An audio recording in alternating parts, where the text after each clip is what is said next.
More than 12 billion years ago, the very first stars and galaxies formed and died, marking the beginning of the luminous universe. And those stars left an imprint on the hydrogen gas in the early universe and can still be detected today. We use the hydrogen gas that's around these stars in the universe to look for the signature of these first stars. Once we have that, we can understand how these developed in the very early universe, how the first galaxies and stars formed, and therefore fill in the gaps that we currently have about our understanding of the full evolution of the universe from the Big Bang until now.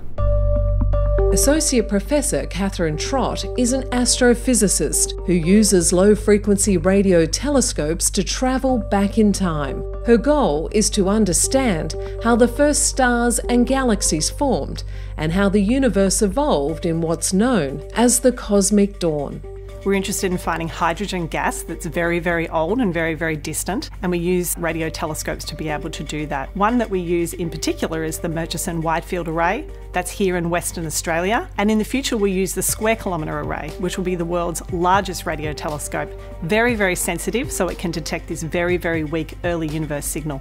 Associate Professor Trott has pioneered new methods to determine what the early universe looked like to obtain the deepest measurements of hydrogen gas imprints.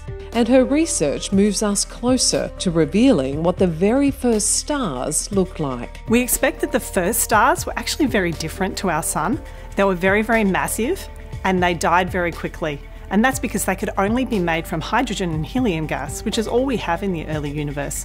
Inspired by the stars and their impact on the evolution of Earth, Associate Professor Trott is being awarded the Nancy Millis Medal.